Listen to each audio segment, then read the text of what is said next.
Okay. Good morning, students. So let's start the second part of this lecture. Okay, that is nucleus. Second lecture जे आहे ते आता आपण continue करूया. तर आता बऱ्यापैकी प्रोटॉन म्हणजे काय, न्यूट्रॉन म्हणजे काय तुम्हाला माहिती आहे आणि हे सिम्बॉल लक्षात ठेवा. प्रोटॉन कसा रिप्रेझेंट करायचा 1p1 न, प्रोटॉन कसा रिप्रेझेंट करायचा 1p1, न्यूट्रॉन 1n0 न. आता हे इलेक्ट्रॉन पण माहिती आहे तुम्हाला. पॉझिट्रॉन म्हणजे काय असतं माहिती असणं आवश्यक आहे. ओके, तर पॉझिट्रॉन म्हणजे लक्षात घ्या काय असतं. पॉझिट्रॉन पॉझिट्रॉन हा इलेक्ट्रॉनचा अँटीमॅटर आहे किंवा अँटी पार्टिकल आहे. ओके, पॉझिट्रॉन हा काय आहे, अँटीमॅटर और anti particle of electron. Okay, म्हणजे याचं मास जे आहे, मास ऑफ पॉझिट्रॉन जे आहे ते एक्झॅक्टली इक्वल टू काय असतं, मास ऑफ इलेक्ट्रॉन असतं. ओके, अँटी पार्टिकल म्हणजे काय लक्षात घ्या, मास दोघांचं तेवढंच असतं. म्हणजे जेवढं इलेक्ट्रॉनचं मास आहे ना, म्हणजे 9.1 × 10⁻³ किलोग्राम, तेवढंच एक्झॅक्टली पॉझिट्रॉनचं मास असतं. परंतु याचा चार्ज जो आहे, चार्ज ऑन पॉझिट्रॉन मात्र काय असतो, +1.6 × 10⁻⁻19 कुलोम. म्हणजे प्रोटॉन एवढा चार्ज असतो. थोडक्यात लक्षात येत आहे, याला पॉझिट्रॉन असं म्हणायचं. म्हणजे थोडक्यात पॉझिटिव्हली चार्जड इलेक्ट्रॉन म्हणजे पॉझिट्रॉन. लक्षात येत आहे, पॉझिटिव्हली चार्जड इलेक्ट्रॉन असं आपण त्याला म्हणू शकतो. तो अँटी मॅटर आहे, मॅटर नाही येतो. सगळ्यात महत्वाची गोष्ट म्हणजे पॉझिट्रॉन आणि इलेक्ट्रॉन जर एकत्र आले तर ते एकमेकाला काय करतात, ॲनिहिलेट करतात. ॲनिहिलेट म्हणजे डिस्ट्रॉय करतात. आणि जेवढं मास तिथे डिस्ट्रॉय होतंय ना, तेवढ्या मासचं काय होतं, एनर्जी कन्वर्ट होते. According to Einstein's relation E = mc². E = mc² या रिलेशन काय होणार आहे, तिथे एनर्जी जनरेट होणार. याला काय म्हणायचं, पॉझिट्रॉन. लक्षात आलं. म्हणजे पॉझिट्रॉन आणखी कुठं असतो तर हायड्रोजनचा जो अँटी हायड्रोजन असणार आहे, अँटी हायड्रोजन. अँटी हायड्रोजन म्हणजे काय असतं तर तुम्हाला सांगतो. Anti hydrogen atom. Hydrogen atom तुम्हाला माहिती आहे की ज्याच्यामध्ये काय असतो, एक न्यूक्लियस असतो आणि न्यूक्लियसमध्ये प्रोटॉन असतो आणि त्याच्यावरती इलेक्ट्रॉन रिव्हॉल्व होत असतो. एक इलेक्ट्रॉन रिव्हॉल्व, न्यूक्लियसमध्ये एक प्रोटॉन आणि त्याच्यावरती एक इलेक्ट्रॉन रिव्हॉल्व होत असतो. त्याला हायड्रोजन ॲटम म्हणतो. तर अँटी हायड्रोजनमध्ये नेगेटिव्हली चार्जड प्रोटॉन असणार आहे. लक्षात घ्या, नेगेटिव्हली चार्ज प्रोटॉन म्हणजे हे देखील एक्झिस्ट करतात. म्हणजे प्रोटॉनच्याच मासचा परंतु नेगेटिव्ह चार्ज असणारा देखील पार्टिकल आहे, त्याला म्हटलं जातं anti proton. That also exist. आणि त्याच्यावरती सर्क्युलर ऑर्बिटमध्ये हा पॉझिट्रॉन फिरत असतो, म्हणजे पॉझिटिव्हली चार्ज इलेक्ट्रॉन फिरत असतो. आणि याला काय म्हटलं जातं, अँटी हायड्रोजन किंवा अँटी मॅटर असं म्हटलं जातं. Okay, so this is the anti hydrogen और अँटी मॅटर. म्हणजे काही युनिव्हर्स मॅटर्सचे बनलेले आहेत आणि काही युनिव्हर्स जे आहेत ते अँटी मॅटर्सचे बनलेले आहेत. म्हणजे फॉर एक्झाम्पल आपलं युनिव्हर्स मॅटरचं आहे असं म्हटलं जातं. अजून आहे असे काही या स्पेसमध्ये युनिव्हर्स आहेत की जे पूर्णपणे अँटी मॅटरचे आहेत. मुळात अजून आपल्याला हेच माहिती नाहीये की आपण मॅटरचे आहे का अँटी मॅटरचे आहे. कारण आपण ऍझ्युम केलंय की प्रोटॉनवर चार्ज पॉझिटिव्ह असतो, तो प्रोटॉनवर चार्ज निगेटिव्ह पण असू शकतो. जर सुरुवातीला प्रोटॉनवरचा चार्ज निगेटिव्ह मानला असता तर इलेक्ट्रॉनवरचा चार्ज पॉझिटिव्ह मानावा लागला असता, अँड सो ऑन.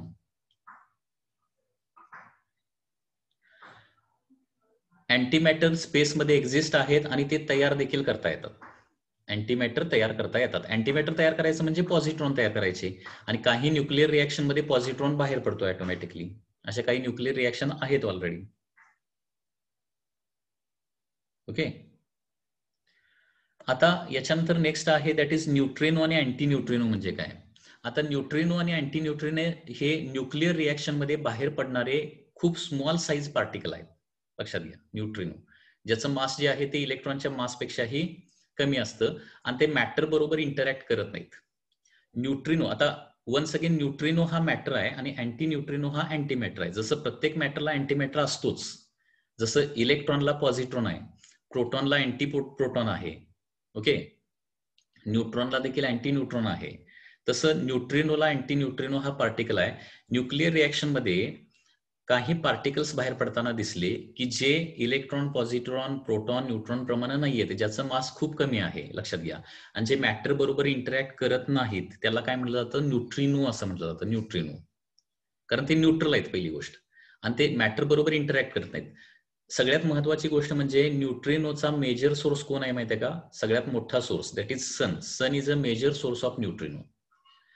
ज्या पद्धतीनं पाऊस पडतो, पाऊस पडल्यानंतर कंटिन्युअसली पाण्याचे थेंब पडत असतात, त्या पद्धतीनं सन पासून न्यूट्रिनोचा कंटिन्युअसली अर्थवर पाऊस पडतोय. लक्षात घ्या, हे एक्सपेरिमेंटली प्रूव्ह झालेलं आहे.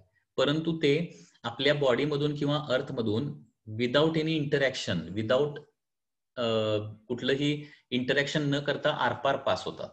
त्याच्यामुळे इनव्हिजिबल आहेत आणि ते इंटरॅक्शन करत नसल्यामुळे आपल्याला ते आतापर्यंत दिसले नव्हते. लक्षात घ्या. परंतु सन हा न्यूट्रिनोचा एक मेजर सोर्स आहे. सन कडून कंटिन्युअसली पावसाप्रमाणे, पावसाच्या पाण्याचे जसे थेंब पडत असतात तसे कंटिन्युअसली न्यूट्रिनो हे पार्टिकल कंटिन्युअसली अर्थवर इन्सिडेंट होत आहेत. And they passes without any interaction with the matter. त्याला न्यूट्रिनो असं म्हटलं जातं. They do not have any charge, mass is also negligible. परंतु काही न्यूक्लिअर रिॲक्शन मध्ये त्यांना कन्सिडर करावं लागतं, त्याच्याशिवाय ती न्यूक्लिअर रिॲक्शन सॅटिस्फाय होत नाही. आणि त्याच्यामधून त्याचा शोध लागलेला आहे. अँटी हायड्रोजन ऍटम लक्षात आला का बघा? अँटी हायड्रोजन म्हणजे negatively charged proton. Negatively charge proton म्हणजे काय? ज्याचं मास 1.67 इंटू 10⁻27 किलोग्राम आहे. मास किती? 1.67 इंटू 10⁻27 किलोग्राम आणि चार्ज मात्र -e. त्याला अँटी न्यूट्रॉन असं म्हणायचं, सॉरी अँटी प्रोटॉन असं म्हणायचं. आणि त्या अँटी प्रोटॉन भोवती पॉझिट्रॉन गोल सर्कलमध्ये फिरायला लागला तर त्याला अँटी हायड्रोजन ऍटम असं म्हटलं जातं. दॅट ऑल्सो एक्झिस्ट करतो असं म्हटलं जातं. ओके, म्हणजे आपला नॉर्मल हायड्रोजन ऍटम कसा असतो? पॉझिटिव्हली चार्ज प्रोटॉन आणि निगेटिव्हली चार्ज इलेक्ट्रॉन. परंतु असे पण हायड्रोजन ऍटम आहेत की ज्याच्यामध्ये निगेटिव्हली चार्ज प्रोटॉन आणि पॉझिटिव्हली चार्ज इलेक्ट्रॉन. आता पॉझिटिव्हली चार्ज इलेक्ट्रॉन आपण म्हणत नाही, त्याच्याऐवजी काय म्हणतो आपण? पॉझिट्रॉन असं म्हणतो.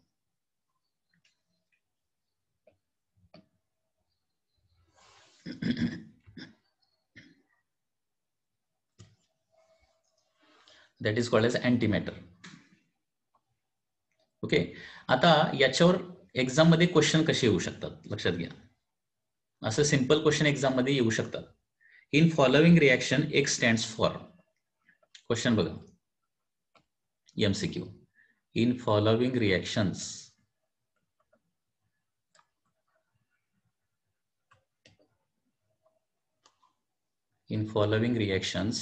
X stands for.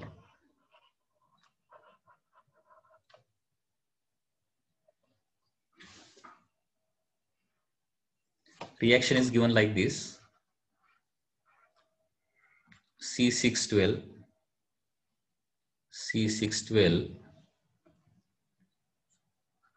This is a nuclear reaction. B511 plus beta plus X. So अशा प्रकारे तुम्हाला MCQ मध्ये न्यूक्लिअर रिॲक्शन दिली जाते. आता याच्यामध्ये ऍक्च्युअली बेसिक रिॲक्शन काय बघा, हा एक कार्बनचा न्यूक्लियस आहे. ओके, कार्बनचा न्यूक्लियस आहे ज्याच्यापासून एक बोरॉन तयार झालाय आणि एक बीटा प्लस म्हणजे माहिती आहे ना पॉझिट्रॉन तयार झालाय आणि त्याचबरोबर एक्स नावाचा एक अननोन पार्टिकल इमिट झालाय. तर हा एक्स म्हणजे काय असेल?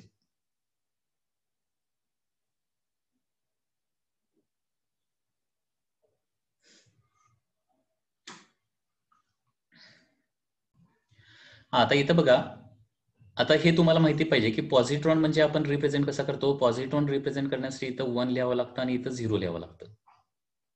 बरोबर आहे ना? इथं 1 आणि 0 लिहावं लागतं, हे माहिती पाहिजे अगोदर त्यासाठी पॉझिट्रॉनला. मग आता दोन्ही साईड बॅलन्स करा. दोन्ही साईडला झेड तेवढाच पाहिजे. बरोबर आहे ना? म्हणजे लेफ्ट हँड साईडला झेड किती आहे? 6 आहे. राईट हँड साईडला 5 + 1 6. म्हणजे इथं किती लिहावं लागेल? आपल्याला 0 लिहावं लागेल. आणि इथं 0 लिहिला. आता वर बघूया, ए ची संख्या बघूया. लेफ्ट हँड साईडला 12 आहे आणि राईट हँड साईडला किती? 11 + 0 म्हणजे 11. म्हणजे इथं आपल्याला 1 लिहावं लागेल. मग असा कुठला एलिमेंट आहे की ज्याचा ऍटॉमिक मास नंबर 1 असतो आणि ऍटॉमिक नंबर 0 असतो? त्या एलिमेंटला डिनोट केलंय ना आपण पाठीमागं. कसं डिनोट केलंय? So therefore x should be a neutron. X is a neutron. तर खाली ऑप्शन्स असतात: protons, alpha particle, electron, positron, neutrino किंवा न्यूट्रॉन. तर करेक्ट आन्सर त्याचा येणार आहे न्यूट्रॉन. लक्षात आलं का? जस्ट दोन्ही साईडची जी टोटल संख्या जी आहे ती फक्त बॅलन्स करायची आहे, ए ची संख्या आणि झेड ची संख्या. किंवा सेकंड एक्झाम्पल, समजा असं दिलं 1H11 plus H11 is converted to H12 plus beta plus X. So what is this X? X stands for. असा एक क्वेश्चन आहे. तर पुन्हा एकदा बघा, ए ची संख्या जर बघितली 1 + 1 LHS ला 2 आहे, RHS ला 2 आहे. इथं काय असतं, बीटा प्लस अगोदर लिहूया, 0 and 1 लिहूया. म्हणजे इथं काय येणार सांगा, किती येणार, इथं 0 येणार ना, आणि 1 + 1 1 + 1 म्हणजे इथं पण 0च येणार. मग 0 0 म्हटल्यानंतर काय येणार, इथं हा एक्स हा पार्टिकल काय असला पाहिजे, न्यूट्रिनो असला पाहिजे रे, न्यूट्रिनो. अरे दोन्ही व्हॅल्यू 0 0 असले तर काय लिहायचं, 0 0 असले तर न्यूट्रिनो लिहावं लागतं. आता 0 0 असलं तर न्यूट्रिनो पण असू शकतो आणि अँटी न्यूट्रिनो पण असू शकतो. मग आता न्यूट्रिनो का अँटी न्यूट्रिनो, तर न्यूट्रिनोच फक्त याचा आन्सर येणार, अँटी न्यूट्रिनो येणार नाही. ओके, लक्षात घ्या. इथं न्यूक्लिअर रिएक्शन मध्ये आणखी एक रूल आहे. तो रूल काय आहे, जनरली मॅटर बरोबर अँटी मॅटर बाहेर पडतो न्यूक्लिअर रिएक्शन. आता मला सांगा, पॉझिट्रॉन हा मॅटर आहे का अँटी मॅटर आहे? पॉझिट्रॉन हा मॅटर आहे का अँटी मॅटर आहे? अँटी मॅटर आहे, कारण electron is a matter, positron is a anti matter. Matter बरोबर अँटी मॅटर आणि अँटी मॅटर बरोबर मॅटर बाहेर पडतो, हे नेहमी लक्षात ठेवायचं. त्याच्यामुळे हा जर अँटी मॅटर असेल तर हा मॅटरच असला पाहिजे. मॅटर म्हणजे काय असतं, न्यूट्रिनो असतो, आणि देअरफॉर न्यूट्रिनो हे याचा आन्सर येणार आहे. ही एक याच्यामध्ये गोष्ट लक्षात ठेवायची आहे. लक्षात आलं, काय डाऊट आहे का? So this is a neutrino. म्हणजे थोडक्यात हे लक्षात कसं ठेवायचं आहे, नेहमी लक्षात घ्या, पॉझिट्रॉन बरोबर एक न्यूट्रिनो बाहेर पडतो, हे लक्षातच ठेवायचं. आणि इलेक्ट्रॉन बाहेर पडला की इलेक्ट्रॉन बरोबर एक अँटी न्यूट्रिनो बाहेर पडतोच. हे लॉजिक लावा, हे विसरायचं नाही कधी. पॉझिट्रॉन बरोबर अँटी न्यूट्रिनो कधी नसतो, किंवा इलेक्ट्रॉन बरोबर न्यूट्रिनो कधी नसतो. पॉझिट्रॉन बरोबर न्यूट्रिनो बाहेर पडतो आणि इलेक्ट्रॉन बरोबर अँटी न्यूट्रिनोज बाहेर पडू शकतो. तर इथं पॉझिट्रॉन बाहेर पडलाय, त्याच्यामुळे हा काय असला पाहिजे, न्यूट्रिनो असला पाहिजे. मॅटर बरोबर anti matter. Okay, there is one more question which is asked in one mains examination. A nuclear transformation is denoted by, a nuclear transformation is denoted by, nuclear transformation is denoted by, nuclear transformation is denoted by X n alpha n comma alpha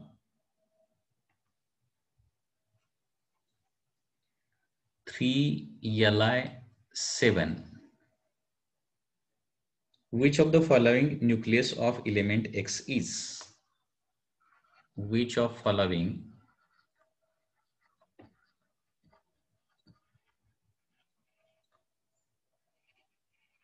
element X is? हा असा एक question आलेला होता. Okay, म्हणजे इथं काय दिले लक्षात घ्या, X n अल्फा 3Li37 अशी ही रिएक्शन दिली. ओके, आता याचा मीनिंग काय काढायचा, याचा मीनिंग काय घ्यायचा हे अगोदर लक्षात आलं पाहिजे. तर याचा मीनिंग असा घ्यायचा आहे की एक्स हा एक इलिमेंट आहे जो आपल्याला फाइंड आउट करायचा आहे. कुठला इलिमेंट आहे आपल्याला माहिती नाहीये, ज्याच्यावर एका न्यूट्रॉनची बॉम्बार्डमेंट केल्यानंतर लिथियम तयार होतो आणि अल्फा पार्टिकल इमिट होतो. म्हणजे ही रिएक्शन जी आहे ती या पद्धतीने तुम्हाला हे लक्षातच ठेवावं लागेल, हे डिनोशनच असं असतं. ओके, एक्स प्लस एन केल्यानंतर काय होतं, Li प्लस अल्फा होतं. अशी थोडक्यात ही रिएक्शन आहे. एक्स वर एनचा मारा केला, एक न्यूट्रॉन इन्सिडेंट केला, तर लिथियम तयार होतो आणि एक अल्फा पार्टिकल तयार होतो. ठीक आहे. आता एक्स माहिती नाही, सगळं आता बाकीच्या सगळ्यांच्या ए आणि झेडच्या व्हॅल्यू लिहा. न्यूट्रॉनला काय लिहिणार सांगा? 1 1 लिहिणार ना. न्यूट्रॉनला काय लिहिणार? ए आणि झेडच्या व्हॅल्यू 1 1 लिहिणार. बोला फास्ट. 1 आणि 0 0 1 0 1 लिहावं लागतील. बरोबर आहे ना. झेडची व्हॅल्यू, तर न्यूट्रॉनमुळे झेड मध्ये काय फरक पडत नाही, ए मध्ये फरक पडतो. लिथियमचं 7 3 दिलेलंच आहे. अल्फा पार्टिकल माहिती आहे ना. अल्फा पार्टिकल म्हणजे हेलियम, हेलियमचा न्यूक्लियस. अल्फा पार्टिकल म्हणजे हेलियमचा न्यूक्लियस. किती असतं त्याचा? झेड किती असतो आणि ए किती असतो?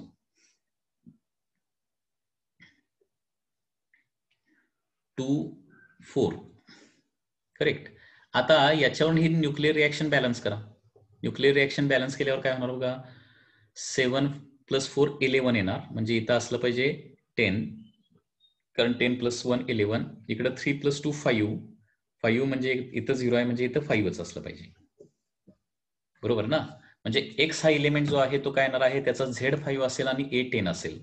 आता असा कुठला एलिमेंट आहे की त्याचं झेड 5 आहे हे तुम्हाला माहिती आहे पिरियोडिक टेबलमध्ये. So X should be, X is boron. तर ऑप्शन मध्ये बोरॉन हे ऑप्शन तुम्हाला सिलेक्ट करावं लागेल. Boron. Boron is the correct answer. Boron is correct answer.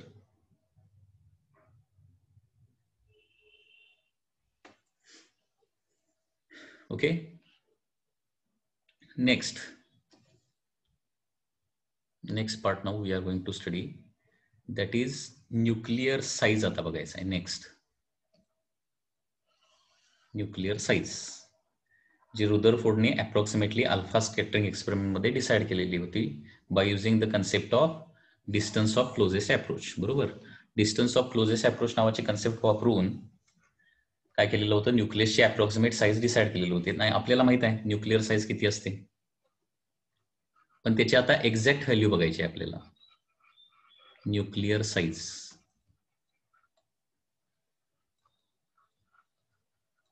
Nuclear size म्हणजे न्यूक्लियसचा थोडक्यात डायमीटर किंवा न्यूक्लियसची रेडियस.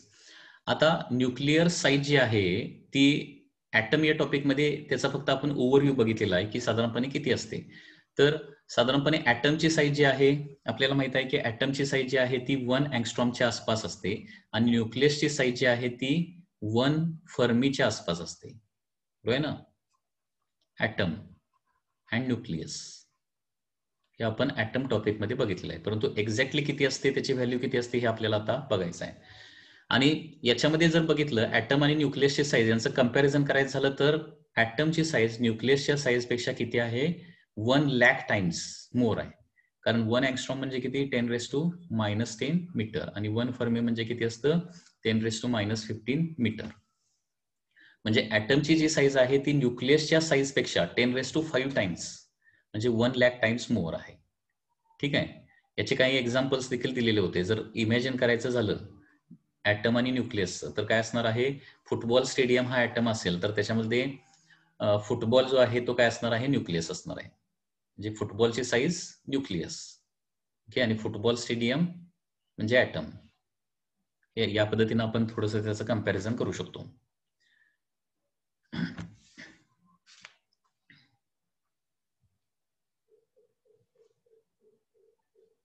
ओके. आता न्यूक्लियसचं व्हॉल्यूम जे आहे ते कशावर डिपेंड असणार आहे? तर त्याच्यामध्ये आतमध्ये किती न्यूक्लियॉन्स आहेत त्याच्यावर डिपेंड असणार. जेवढे जास्त न्यूक्लियॉन्स असणार तेवढे व्हॉल्यूम काय असणार आहे? जास्त असणार आहे. ठीक आहे. सो न्यूक्लिअर व्हॉल्यूम जे आहे ते कशावर डिपेंड असणार आहे? Number of nucleons. आणि त्याच्यावरून न्यूक्लिअर रेडियसचा एक फॉर्म्युला इथं काढलेला आहे. तर न्यूक्लिअर रेडियसचा फॉर्म्युला कसा आहे बघा. न्यूक्लिअर रेडियस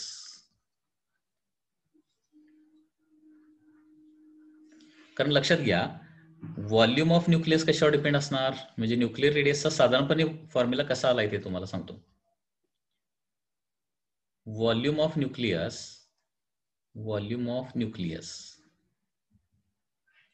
कशावर डिपेंड असणार आहे?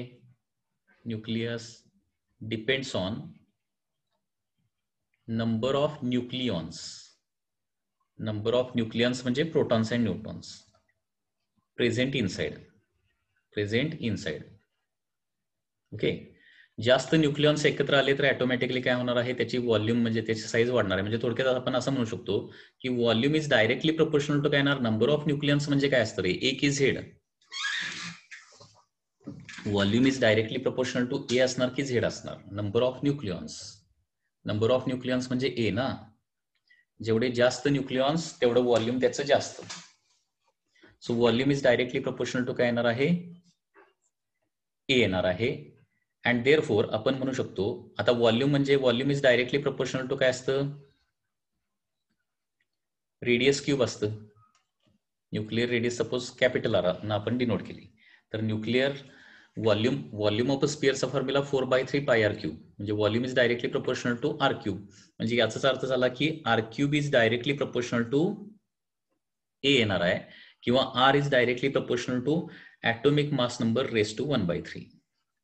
अशा पद्धतीने हे साधारणपणे रिलेशन काढलेलं आहे.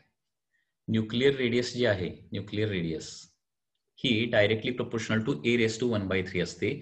आणि इथं सायंटिस्टनी हा कॉन्स्टंट किती असेल या दोघांच्या मधला हा शोधून काढलेला आहे, आणि तो कॉन्स्टंट आहे R naught. So therefore R is equal to R not A raise to 1/3. So this is the formula for radius of the nucleus. न्यूक्लियसच्या रेडियससाठी हा फॉर्म्युला आहे. म्हणजे हा फॉर्म्युला वापरून एक्झॅक्टली आपण कुठल्याही न्यूक्लियसची रेडियस किती असेल हे फाइंड आउट करू शकतो. आणि याच्यामध्ये आर नॉट हा एक कॉन्स्टंट आहे, आणि या आर नॉटची जी व्हॅल्यू आहे ती आहे 1.2 इंटू 10⁻⁻15 मीटर. ओके, ही साईज किती आहे, 1.2 इंटू 10⁻⁻15 मीटर आहे आर नॉटची साईज. लक्षात आलं. सो न्यूक्लिअर रेडियसचा जो फॉर्म्युला आलाय, तो फॉर्म्युला कसा आलाय तो लक्षात येते का बघा. तर न्यूक्लियसचं व्हॉल्यूम, न्यूक्लियस मुळात तयारच कशामुळे होतो, प्रोटॉन्स न्यूट्रॉन्समुळे. त्याच्यामुळे न्यूक्लियसचं व्हॉल्यूम कशावर डिपेंड असणार, प्रोटॉन आणि न्यूट्रॉन किती आहे त्याच्यावर. जेवढे जास्त नंबर ऑफ प्रोटॉन न्यूट्रॉन तेवढं व्हॉल्यूम जास्त. म्हणजे थोडक्यात volume is directly proportional to number of nucleons. म्हणजेच volume is directly proportional to atomic mass number. आता volume is directly proportional to R cube असतं, आणि म्हणून R cube is directly proportional to A येणार आहे, atomic mass number.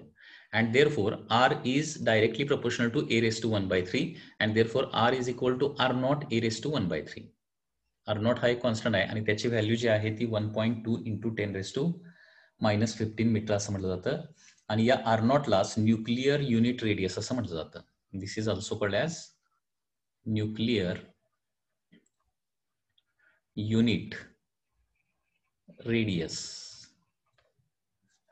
आर नॉटला nuclear unit radius असं म्हटलं जातं, 1.2 इंटू 10⁻⁻15 मीटर. ठीक आहे.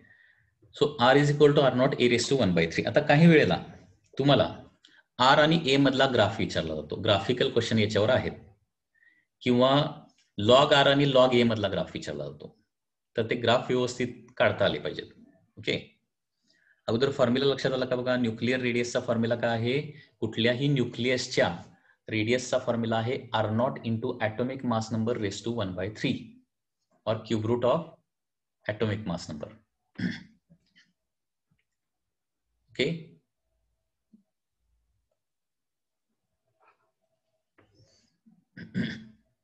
ठीक आहे. याच्याशी related number of problems MCQ मध्ये येऊ शकतात. तर याचा थोडासा ग्राफ्स बघूया आपण. ग्राफ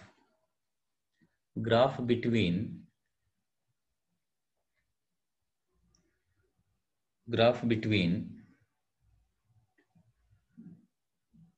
पहिली गोष्ट कुठला ग्राफ काढूया, log R and log A. Log R and log A हा ग्राफ काही वेळेला विचारला जातो.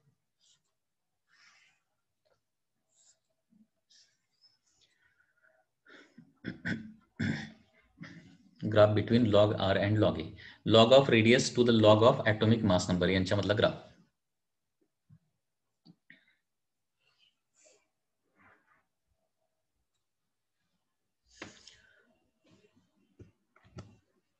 याच्यासाठी अगोदर यांचं लॉगचं जे इक्वेशन आहे ते इक्वेशन लिहावं लागेल ना. इक्वेशन कसं येणार बघा. आता आर इज इक्वल टू काय बघा, R not A raise to 1/3. आता दोन्ही साईडचा लॉग जर घेतला तर काय येणार बघा, log R is equal to log of r not A raise to 1/3. असं येणार ना. आता लॉगॅरिथमचे रूल माहिती आहेत ना. लॉगॅरिथमचे रूल्स काय येणार बघा. तर लॉगॅरिथमच्या रूलनुसार मल्टिप्लिकेशन असेल तर लॉगचं काय होतं, ऍडिशन होतं. त्याच्यामुळे मी इथं लिहू शकतो की log R is equal to log R naught plus log of A raise to 1/3. बरोबर. आणि log of A raise to 1/3 म्हणजे काय लिहू शकतो मी, log R is equal to log R naught plus, हे बघा लॉगच्या आतमध्ये पॉवर असेल तर ती पॉवर आपण पुढे घेतो ना, रूल्स आहे ना तो, 1/3 लॉग ए. हे असं अगोदर इक्वेशन येणार आहे. आता हे जे इक्वेशन आहे ते स्ट्रेट लाईनचं इक्वेशन आहे. Log R is equal to log R म्हणजे Y is equal to M X plus C. जे इथं कम्पॅरिझन करायचं झालं, Y is equal to M X plus some constant. हे स्ट्रेट लाईनचं इक्वेशन आहे, माहित आहे ना, Y is equal to M X plus C. इथं हे स्ट्रेट लाईन प्रमाणे इक्वेशन असल्यामुळे याचा जो ग्राफ येणार आहे तो स्ट्रेट लाईन ग्राफ येणार.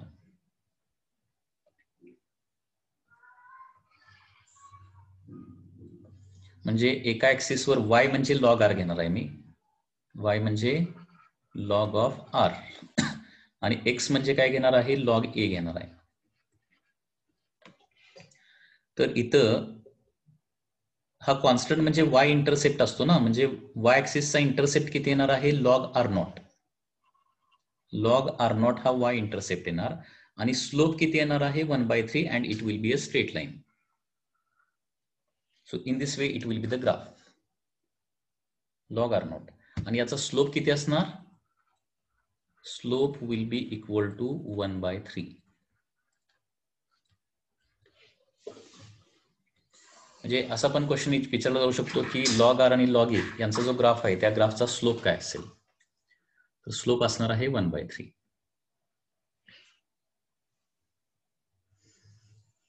कारण लॉग ए ची व्हॅल्यू 0 ठेवली तर log R is equal to log R nought येणार आहे. म्हणजे लॉग ए 0 असताना लॉग आर ची व्हॅल्यू लॉग आर नॉट असली पाहिजे आणि तिथून पुढे ते लॉग ए वाढत जाईल तसा लॉग आर वाढत गेला पाहिजे. So this is a straight line graph, okay, having slope 1/3. Any doubt in this case?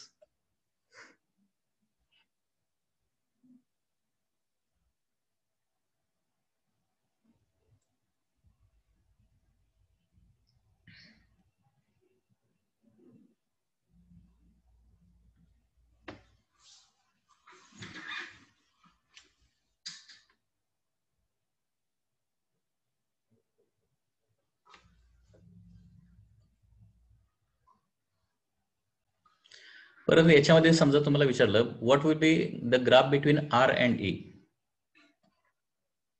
Graph between radius of nucleus and atomic mass number. हे महत्वाचं, आर आणि ए म्हणजे काय आहे ते लक्षात ठेवा, नाहीतर ते आणि कन्फ्युजन नको. आर आणि ए मधला ग्राफ, आर म्हणजे रेडियस ऑफ न्यूक्लियस आहे, ॲटमचा इथं काही संबंध नाहीये, ओके. काही लोक अजून ॲटम मध्येच असतात नाहीतरी. तर आर आणि ए मध्ये ग्राफ कसा असेल,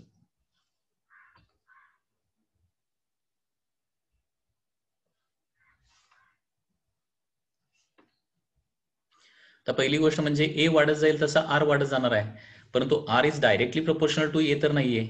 लक्षात घ्या, इथं काय आहे, R is equal to R not A raise to 1/3. आता हा ग्राफ कसा येणार हे फाइंड आउट करण्यासाठी काय करायचं, कुठलाही ग्राफ काढायचा असेल तर त्याचा स्लोप कसा व्हॅरी होतो हे माहिती पाहिजे. कुठलाही ग्राफ काढण्यासाठी त्या ग्राफचा स्लोप कसा चेंज होतो हे माहिती पाहिजे ना, आणि स्लोप काढणं म्हणजे डेरिव्हेटिव्ह. तर इक्वेशन काय आहे, R is equal to R not A raise to 1/3. याचं डेरिव्हेटिव्ह घेऊया विथ रिस्पेक्ट टू ए, म्हणजे dr बाय डीए म्हणजे derivative of radius with respect to atomic mass number. आता dr बाय डीए लक्षात घ्या, वाय ऍक्सिसवर आर आहे, X ऍक्सिसवर ए आहे. dr बाय डीए किंवा delta r by delta A म्हणजे या ग्राफचा स्लोप झाला, माहिती आहे ना. dr बाय डीए म्हणजे या ग्राफचा स्लोप. आता हा डेरिव्हेटिव्ह काढला तर काय येणार, r nought is a constant which is as it is. A raise to 1/3 चं डेरिव्हेटिव्ह काय येणार रे, ए रेस टू 1/3 चं डेरिव्हेटिव्ह काय येणार,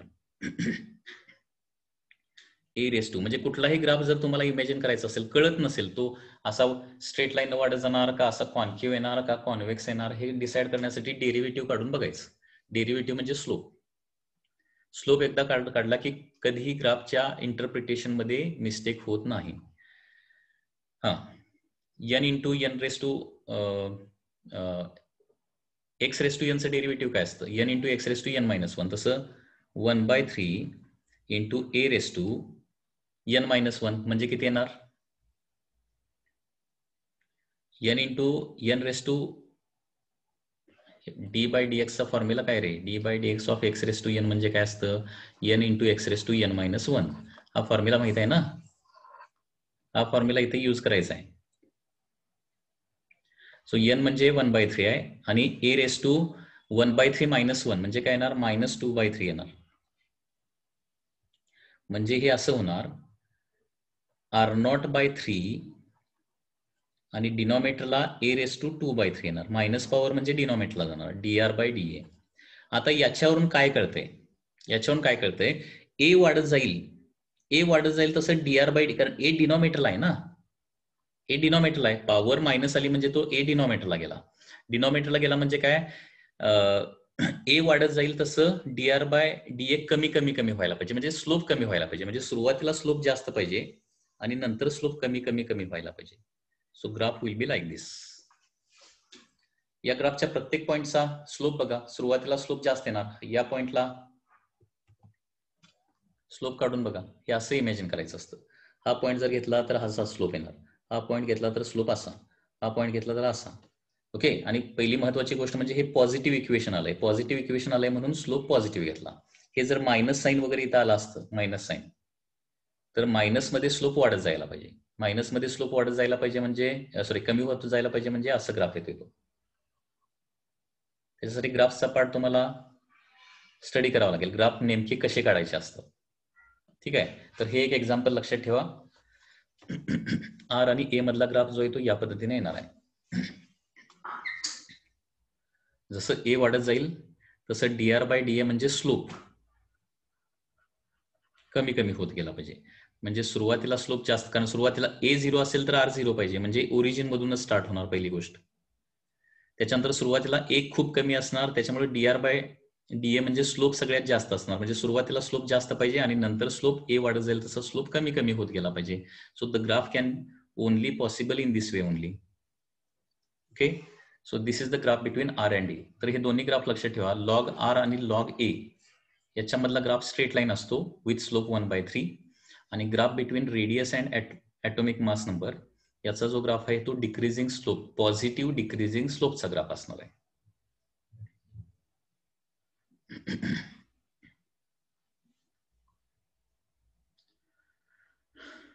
ओके. सो याच्या पुढचा जो पार्ट आहे या टॉपिक मधला तो आपण काय करूया, थोडंसं नेक्स्ट लेक्चरला बघूया.